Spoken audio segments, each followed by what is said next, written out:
अब आज का जो समय है देश का, राजतंत्र की तरफ जाता हुआ, पूंजीवाद की तरफ जाता हुआ, और उसका जनक मोदी।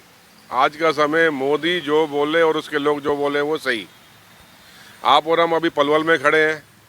अभी 4 करोड़ रुपए आपके सामने, वो पूरा मुद्दा अभी कंक्लूड करता हूँ। 4 करोड़ रुपए कमेटी के ऊपर पेनल्टी लगी। बहुत बड़ा मुद्दा है। पेनल्टी क्यों लगी? कि सफाई व्यवस्था ध्वस्त है। करोड़ों रुपए बिल बनने के बाद सफाई व्यवस्था ध्वस्त है, कुछ नहीं, ईमानदारी है। कर्नाटका में अभी इनके एमएलए के यहाँ करोड़ों रुपए घर में पकड़ा गया, ईमानदारी है। 6-8 महीने पहले अभी आपके सामने करीबन फरीदाबाद म्यूनसिपल कॉरपोरेशन में 200 करोड़ रुपए के बिल बन के पेमेंट भी हो गया, जहां भाजपा की सरकार है और भाजपा का कॉरपोरेशन है। वो ईमानदारी है। और कितनी ऐसी बातें आपको बताऊं जिसके ऊपर अभी मैं चर्चा करूंगा, उन पर कुछ नहीं, लेकिन लोगों का, जनता का उन मुद्दों से ध्यान भटकाने के लिए जो छापे डाले जा रहे हैं वो सही हैं, क्योंकि मोदी बोल रहा है। जो गुनहगार है पढ़ना चाहिए। लेकिन आप तो सबको ही बिल्कुल एक साइड से विपक्ष को ख़त्म करने की तैयारी कर रहे हैं। दिल्ली में केजरीवाल जी के यहाँ टीम पे छापा मारा हुआ है। छत्तीसगढ़ में हमारा जो कांग्रेस की सरकार है वहाँ आपने छापा मार दिया ईडी का, 3 लोगों के, हमारे नेताओं के यहाँ। उसके बाद अभी इन्होंने झारखंड में हमारे लोगों के यहाँ छापा मारा। अभी एक के बाद एक ये लोग जिस तरीके से विपक्ष को ख़त्म करने का जो काम कर रहे हैं वो ठीक नहीं है। समय सबका आएगा। मैं तो वो दिन भी देख रहा हूँ, आज की डेट ध्यान रखना, ईडी मोदी को 12 घंटे बैठा के पूछेगी कि अंबानी का साथ क्यों दिया और कैसे दिया और क्या पैसा खाया। आपको मैं वो दिन भी दिखाऊंगा। उधर सीएम की बिटिया कविता के बारे में बोला कि शराब घोटाले में नाम, वहाँ भी ईडी के छापे की तैयारी हो रही है। तो ये अपने यहाँ छापा हरियाणा में क्यों नहीं मारते? इतना बड़ा कोविड के समय में शराब उतरी, बटी, उस पर भी कुछ इन लोगों को सोचना चाहिए। ट्रक के ट्रक शराब यहाँ पे गायब हो गई। सोनीपत वाली साइड से, L1 से करोड़ों रुपए की शराब गायब थी जब बंदी थी, कोविड के समय बंद था मामला। उस पर भी कुछ इनको सोचना चाहिए, बोलना चाहिए। तो ये कविता के यहाँ छापा मारे या किसी के यहाँ भी ईडी का दुरुपयोग तो है। समय परिवर्तन होता है, जो ऊपर जाता है नीचे आएगा, जो नीचे आया हुआ है ऊपर जाएगा। आपको वो समय भी दिखाऊंगा। मनोहर लाल खट्टर को भी रगड़ा जाएगा ईडी के मामले में। देखना इसको इन सबको आपको ईडी के सामने बैठा हुआ दिखा दूंगा। एक समय ऐसा भी आएगा। और इसलिए नहीं दिखाऊंगा कोई दुर्भावना है, इसलिए दिखाऊंगा कि ये लोग गुनहगार निकलेंगे। आपने राहुल जी को ईडी के सामने बुलाया, क्या निकला? आपने हमारी नेता सोनिया जी को ईडी के सामने बुलाया, क्या निकला? जबरदस्ती जो तंग किया जा रहा है। झारखंड के एमएलए अनूप सिंह जी हमारे मित्र हैं, कांग्रेस के एमएलए हैं मेरे, उनको ईडी ने बुला के क्या किया? जबरदस्ती, इसलिए कि उन्होंने कांग्रेस की वहाँ सरकार बचा दी पीछे, जैसा बाट के सरकार तोड़ने के चक्कर में थे। छत्तीसगढ़ में 3 लोगों के यहाँ छापा मारा इन्होंने अभी। राम गोपाल जी हैं, ट्रेजरर हैं कांग्रेस के। गिरीश देवांगन जी हैं, खनिज बोर्ड के चेयरमैन हैं। सनी अग्रवाल मेरा यूथ के चेयरमैन रहे हैं, छोटे भाई हैं, अभी कंस्ट्रक्शन वर्कर बोर्ड के चेयरमैन है। क्या किया ईडी ने? 40-40 घंटे उनके घर पर बैठी रही। ये लोग की परिवर्तन यात्रा चल रही है। अभय सिंह चौटाला ने आरोप लगाया है, हाँ, भूपेंद्र सिंह हुड्डा बीजेपी से मिले हुए हैं और कांग्रेस पार्टी उन्हें जब चाहे कान पकड़ के निकाल देगी बाहर। देखिए, इन लोगों के पास कोई मुद्दा तो है नहीं। जिस इनेलो जो गाली दे दे के भाजपा को सत्ता में थोड़े से एमएलए आए और उसी परिवार का आदमी उप मुख्यमंत्री बन गया, तो अब लगा लो ये लोग भाई भाई क्या कहते हैं, क्या करते हैं और क्या करेंगे। अपना टाइम भूल गए चौटाला साहब, अपना टाइम भूल गए कि हरियाणा को खा गए थे। पूरा हरियाणा में भ्रष्टाचार का बोलबाला था। ये इनका डर है कि भूपेंद्र हुड्डा जी की सरकार वापस आ रही है, हरियाणा में कांग्रेस आ रही है, भूपेंद्र हुड्डा जी के नेतृत्व में आ रही है। उन्होंने तो कहा है कि हमारी सरकार जब चौटाला की सरकार थी, नौकरियों में कभी रिश्वत नहीं ली, भेदभाव नहीं रखा। गलत बोल गए। उनको ये बोलना चाहिए था कि जितनी रिश्वत हमारे समय में ली आज तक नहीं ली। हमारा रिकॉर्ड तो तोड़ो। अगर नौकरियों में रिश्वत ना ली होती तो बड़े चौटाला साहब जेल में ना होते। जो हमारे दबंग नेता चौधरी करण सिंह दलाल ने फाइलें खोली, वो क्या शिक्षक घोटाला ही तो था शायद, या कुछ और था? वो फाइलें खुली, कोर्ट ने सजा दी, तो कहीं कोई सबूत तो दिए होंगे कोर्ट में। उनको गलती हो गई, उनके मुंह से स्लिप ऑफ टंग हो गया कि उनको बोलना चाहिए था हमने इतना भ्रष्टाचार किया था। भाई हमारे आसपास तो आ जाओ, करके दिखाओ ऐसा भ्रष्टाचार। उनका ये भी कहना है कि अभय चौटाला का कि हुड्डा बीजेपी से मिले हुए हैं, जो भाषा बीजेपी कहती है वो बोलते हैं।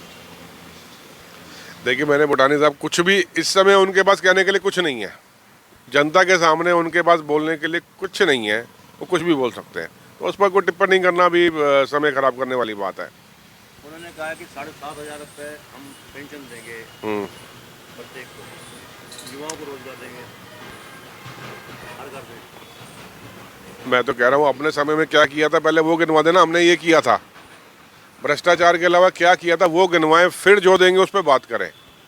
कांग्रेस ने तो किया। कांग्रेस 24% लोगों को बीपीएल से ऊपर लेके आई थी, मनरेगा जैसी स्कीम लाई। मनरेगा को आज वर्ल्ड बैंक और यूएनओ तक उसको शाबाशी देते हैं कि मनरेगा स्कीम ने भारत में अर्थव्यवस्था बहुत मजबूत की थी, जिसको नरेंद्र मोदी बोलता है गड्ढे भरने की स्कीम थी। कोविड के समय में मनरेगा ने देश को बचाया।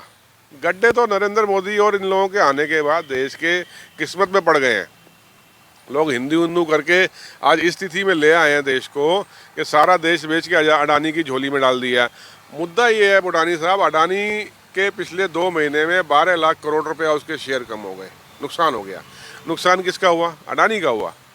अडानी का तो इतना नुकसान हुआ होगा, 1 नंबर से रईसी से 2 नंबर से 40 नंबर पे आ गया, बढ़ गया। लेकिन जिस आम आदमी का जनता का पैसा लगा हुआ था वो तो ख़त्म। अब आज बोला जा रहा है जी वापस उसके शेयर बढ़ रहे हैं। अरे भाई शेयर बढ़ रहे हैं, मान लीजिए उसमें मैंने पैसा लगाया था, उसमें मेरा पैसा बर्बाद हो गया। आज वो वर्ल्ड के बड़े लोगों को पकड़ के फिर पैसा लगा रहे हैं, ज़बरदस्ती लगवा रहे हैं, यार फ्रेंडली लगवा रहे हैं या सरकार के प्रेशर में लगवा रहे हैं, तो वो शेयर दोबारा बढ़ रहा है। लेकिन एक आम आदमी का पैसा तो उसमें डूब गया ना, वो तो वापस आता नहीं।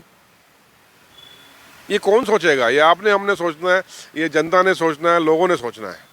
केंद्र में क्या कभी कांग्रेस सरकार बना पाएगी? 100% बनाएगी। क्यों नहीं बना पाएगी? मुझे बताओ क्यों वजह नहीं? मतलब रोजगार देना गुनाह था या जब रोजगार के लिए लड़ रहे हैं गुनाह है क्या? अर्थव्यवस्था मजबूत रहनी चाहिए उसके लिए हम लड़ रहे हैं गुनाह है क्या? स्वास्थ्य और शिक्षा अच्छी रहनी चाहिए उसके लिए हम लड़ रहे हैं गुनाह है क्या? इंडस्ट्री आनी चाहिए उसके लिए हम लड़ रहे हैं गुनाह है क्या? भाईचारा रहना चाहिए उसके लिए लड़ रहे हैं हम गुनाह है क्या? बीजेपी तो लगातार कह रही है कि कांग्रेस अब कभी लौट के नहीं आएगी। कहने में क्या है? बीजेपी हैट्रिक लगाएगी। कोई बात नहीं, देखा जाएगा। हैट्रिक लगेगी? नहीं, हैट्रिक लगेगी या नहीं लगेगी अभी कैसे कह सकते हैं? आप कैसे कह दोगे, मैं कैसे कह दूंगा? और कांग्रेस लौट के नहीं आएगी। 12 करोड़ वोटर था हमारा। क्या 12 करोड़ वोटर की कोई वैल्यू नहीं है क्या? 12 करोड़ वोट नहीं होते। हार जीत का पैमाना तो चलो ठीक है, लेकिन 12 करोड़ लोगों ने जो कांग्रेस में आस्था दी है, क्या उनकी कोई वैल्यू नहीं है? वोट बैंक बढ़ेगा और सरकार बनाएंगे। और नरेंद्र मोदी को ईडी के सामने बैठा हुआ भी दिखा दूंगा आपको मैं। अच्छा, ये जमुनानगर जगाधरी में सीएम मनोहर लाल ने होली मिलन कार्यक्रम में कहा कि मई और अक्टूबर 2024 में गुलाल उड़ेगा, कमल करेगा।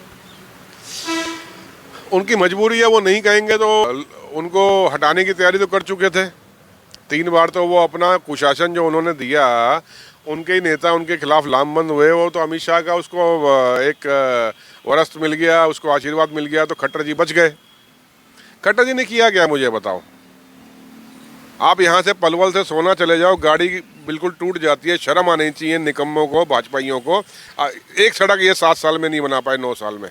यहाँ आप यहाँ से केजीपी चले जाओ, गाड़ी मुझे 90 की स्पीड पे कांस्टेंट चला के दिखा दो। झूठ बोलते हैं भाजपा की हमने सड़कें बनाई हैं। केएमपी चले जाओ, इतने बड़े बड़े गड्ढे पड़े हुए हैं, जबकि यहाँ से और कुंडली जाने में 235 रुपये का टोल टैक्स लगता है।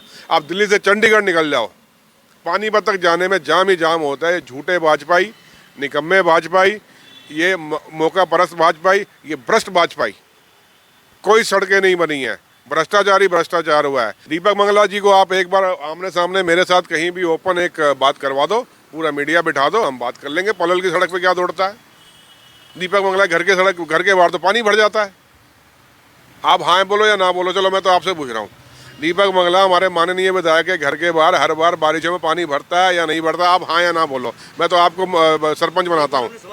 हाँ या ना? कांग्रेस शासन के अरे भाई कांग्रेस शासन की देना, 9 साल हो गए कांग्रेस से। कब तुम लोगों को मुक्ति जो मतलब वो सड़क की नीचाई इस प्रकार से हो गई है कांग्रेस के टाइम में सड़कें जो बनी थी हाँ हाँ ड्राइंग बनी थी, हाँ। वो ड्राइंग खराब तुम निकम्मे सरकार है तुम्हारी, 9 साल में तुम ड्राइंग ठीक नहीं कर पाए। वो इसलिए ठीक नहीं पढ़ पाए कि तुम हर मुद्दा भटका के मंदिर के ऊपर छोड़ देते हो। 1150 का सिलेंडर कर दिया, राम मंदिर देख लो। 100 रुपये लीटर पेट्रोल डीजल कर दिया, राम मंदिर देख लो। रसोई का खाना का सामान महंगा कर दिया, राम मंदिर देख लो। स्कूल, सरकारी स्कूल बंद करते जा रहे हो, राम मंदिर देख लो। स्वास्थ्य सुविधाएं खत्म करते जा रहे हो, राम मंदिर देख लो। कोई चीज़ इनसे मांगो कि हमारे लिए ये करो, तो कांग्रेस ने किया। अरे भाई ये न्यू कॉलोनी की मेन सड़क है, ये वाली भाई, ये वाली। क्या एक सड़क नहीं बनती इनसे? एक सड़क नहीं बनती। एक इल्ज़ाम और, जहाँ तक मैं समझता हूँ, पिछले 3 साल में कोविड के समय से अब तक मुझे लग रहा है 800 से 1000 महिलाएं पलवल से गुम होंगी, बच्चियाँ और महिलाएं। ये दीपक मंगला, मैं सीधा इल्ज़ाम लगा रहा हूँ यहाँ की सरकार पे। हर दूसरे दिन बुलेटिन में आता है, आज यहाँ से महिला गुम हो गई, आज यहाँ से बच्ची गुम हो गई। 3 साल से लगातार कोविड से मेरे हिसाब से, मुझे नहीं पता 500 गुम है, 700 गुम है, 800 गुम है। दीपक मंगला जी इस पे बताए ना आके, ओपन आके, कि महिलाएं गुम हुई या नहीं हुई, हुई तो कारण क्या था। किसी से बात करो तो एक जवाब मिलता, भाग गई होगी। अरे भाई सारी थोड़ी भाग गई होंगी, भाग गई होंगी तो उसको भी तुम जस्टिफाई करो ना लोगों के सामने। आप जिम्मेदारी से पल्ला कैसे छुड़ा सकते हो? पलवल से अगर 500, 700, 800 बच्चियां गुम है, महिलाएं गुम है, जिम्मेदारी है या नहीं है? ये वो भी कांग्रेस के समय में हुआ कि उन्होंने सिखा दिया और इसलिए भाग गई हैं, ये भी कह सकते हैं। अभी तो एक इनके मूर्ख एमपी ने, मूर्ख एमपी, कल स्टेटमेंट है, मैं नाम भूल गया उसका, महामूर्ख एमपी कहता है कांग्रेस के समय में लाइट नहीं थी, लाइट कम थी, इसलिए जनसंख्या बढ़ गई। ऐसे तो मूर्ख लोग हैं ये, इनसे क्या बात करोगे? पलवल की सड़कें दीपक मंगला जी को मैं दिखाया तो मेरे साथ दौरा कर ले, मैं अपनी गाड़ी ले जाऊंगा ना साथ में, दीपक मंगला जी को चाय पिलाऊंगा, 4 जगह कैमरा चले, जिस कोने में बोलेंगे यहाँ सड़क अच्छी है वहीं दिखा के लाऊंगा सड़क में गड्ढे हैं वहाँ पे। सफाई व्यवस्था कहाँ है पलवल की भाई? सब कुछ झूठा है। अच्छा आपको नहीं पता क्या? आप मुझसे पूछ रहे हो, सोना मोड़ से सिटी थाने के सामने से लेफ्ट मुड़ जाओ, सड़क टूटी हुई है, हाँ या ना? आप कॉलोनी घुस जाओ, सड़क टूटी हुई है, हाँ या ना? आप सोना की साइड निकल जाओ, सड़क टूटी हुई है पूरा वहाँ तक आधा रास्ता, हाँ या ना? केजीपी केएमपी मैंने आपको बता दिया क्या हालत है। आप बोलो ना। चलो हो सकता है हम तो विपक्ष है, हम झूठ बोल रहे हो। भाई व्यवस्था के मुद्दे पे आप कुछ कहना चाह रहे हैं? महाभ्रष्टाचार नगर परिषद, महाभ्रष्टाचार वहाँ के नेता, महाभ्रष्टाचार वहाँ के अधिकारी, सारा पैसा इनकी जेब में जा रहा है, सारा पैसा खा रहे हैं। करोड़ों रुपया फंड जो आ रहा है, बिल बनते होंगे और खाते होंगे ये। नहीं तो 4 करोड़ रुपए पेनल्टी लगने का मतलब क्या है? क्यों 4 करोड़ रुपए एनजीटी ने पलवल पे पेनल्टी मारी? 4 करोड़ रुपए विधायक की सैलरी में से कटने चाहिए और चेयरमैन के पैसे में से कटने चाहिए। कि तुमने क्या किया? 4 करोड़ एनजीटी को अगर कमेटी भरेगी तो इसका मतलब आपके मेरे टैक्स के पैसे वहाँ जाएंगे। ये जवाबदेही कमेटी के चेयरमैन की और एमएलए की होनी चाहिए। इनकी विधायक निधि में से, इनकी विधायक की तनख्वाह में से पैसे कटने चाहिए। कल कांग्रेस के पूर्व मंत्री कर्ण सिंह दलाल ने हाँ आपसे हाथ जोड़ो कार्यक्रम शुरुआत करते हाँ हाँ शाहदार और जो प्रभारी जी जी जी। क्या कहेंगे इसको लेकर? देखिए सड़कों पे तो हम उतर चुके हैं और जब तक ये भाजपा नाम के राक्षस को हटा नहीं देंगे सत्ता से, तब तक रुकने वाले तो कांग्रेस ही है नहीं। वो चिंगारी डाल दी है राहुल गांधी जी ने भारत जोड़ो यात्रा से। डरना नहीं है, लड़ना है और जीतना है। लड़ना किससे है? भ्रष्टाचार से लड़ना है। हमारा जो रोजगार इन लोगों ने, पूंजीवादियों ने खराब कर दिया, उनसे लड़ना है। देश को राजतंत्र की तरफ जाने से बचाना है, उसके लिए लड़ना है। नीचे जो आप देख रहे हैं यूट्यूब चैनल, इसको आप लाइक करें, सब्सक्राइब करें, कमेंट बॉक्स में जाकर एक प्रतिक्रिया अवश्य दें। इस लिंक को ज्यादा से ज्यादा शेयर भी कर दीजिए, क्योंकि वोकल फॉर लोकल के लिए आपका इतना सहयोग हमें चाहिए। अगर आप लाइक करेंगे, सब्सक्राइब करेंगे, कमेंट बॉक्स में जाकर एक प्रतिक्रिया देंगे, तो निश्चित रूप से आपका ये अपना चैनल वैभव क्रांति प्रगति के पथ की ओर अग्रसर रहेगा। धन्यवाद। जय हिंद, जय भारत।